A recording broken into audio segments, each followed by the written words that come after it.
Have you noticed that your life repeats? The relationship ends the same way with a different person. The job sours at the same point in a different company. And the same year keeps happening again, dressed in better or worse furniture. You have probably called it bad luck or bad choices or simply life. Today, I want to give you a completely different lens, one almost nobody in this field can hand you, because almost nobody in this field spent their first career the way I spent mine. Before I ever sat across from a client, I was a novelist, and I am going to show you what a novelist sees when she reads a life. I am Claudia Carbonell, creator of Life Map Therapy. I hold a master's degree in marriage and family therapy, and I am a certified clinical hypnotherapist. My first degree, though, was in children's and young adult literature, and I published books long before I ever studied the mind. To write those books, I developed a technique before writing a single word of the story. I mapped the complete interior world of every one of my character, their wounds, their beliefs, and the events that shaped them. I drew those maps until I understood exactly why a character would make a particular decision in a given moment. Years later, sitting with clients, I realized I was looking at the same thing. Every person who walked into my office was a character living out a map they had never seen. So let me show you the architecture. A great novel is built in 3 acts. Act 1 is the world as it was given to the character, the childhood that wrote the first beliefs, and the wound. Act 2 is the long middle. And listen carefully to what defines it, because this is the diagnosis. In Act 2, the wound drives the behavior, and every attempt to escape the problem makes it worse. The character works harder, runs faster, builds more, and keeps arriving at the same place. Act 3 is the transformation. And it begins at one precise moment, the moment the character finally reads the story they have been living clearly enough to change the ending. Now, be honest with me. Which act are you in? Here is what I see in almost every high achiever who finds me. They are brilliant, they are accomplished, and they are mostly stuck in Act 2. Mistaking motion for progress. The bigger the deal, the next company and the new city all feel like the story is advancing. If the same pattern keeps producing the same ending, though, the chapter is simply repeating itself with new scenery. And here is the part that changes how you see your whole past. In a great novel, the difficulty is the story itself.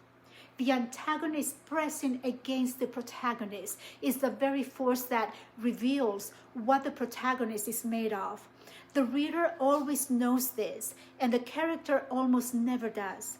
Whatever has been pressing against you, the setbacks, the losses, and the verdict someone placed on you before you could argue, all of it is Act 2 material, in service of a transformation that only this exact set of difficulties could produce. Everything you lived has been building toward something. Let me tell you about a character I know well. A little girl was called the ugliest in her school. Later, a family member said within her hearing that she hoped the girl would marry a rich man because although she was now or then beautiful, but she had no brain. That sentence landed exactly where it was aimed, and it could have become her whole story. Instead, she locked herself at home and sent her uncle to buy her 7 books a week. She devoured them, she worked through an entire encyclopedia, and she read the dictionary from the first page to the letter V.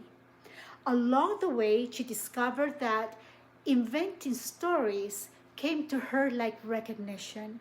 That girl was me, and the verdict that I was meant to be, to be my Act 1 wound, became the engine of the work I have built since.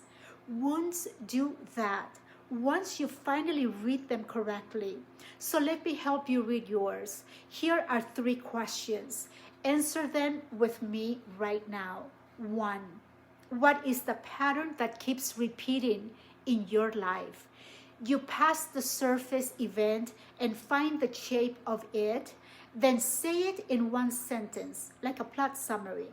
Perhaps the deal dies at the finish line, or the relationship goes quiet at the 1-year mask.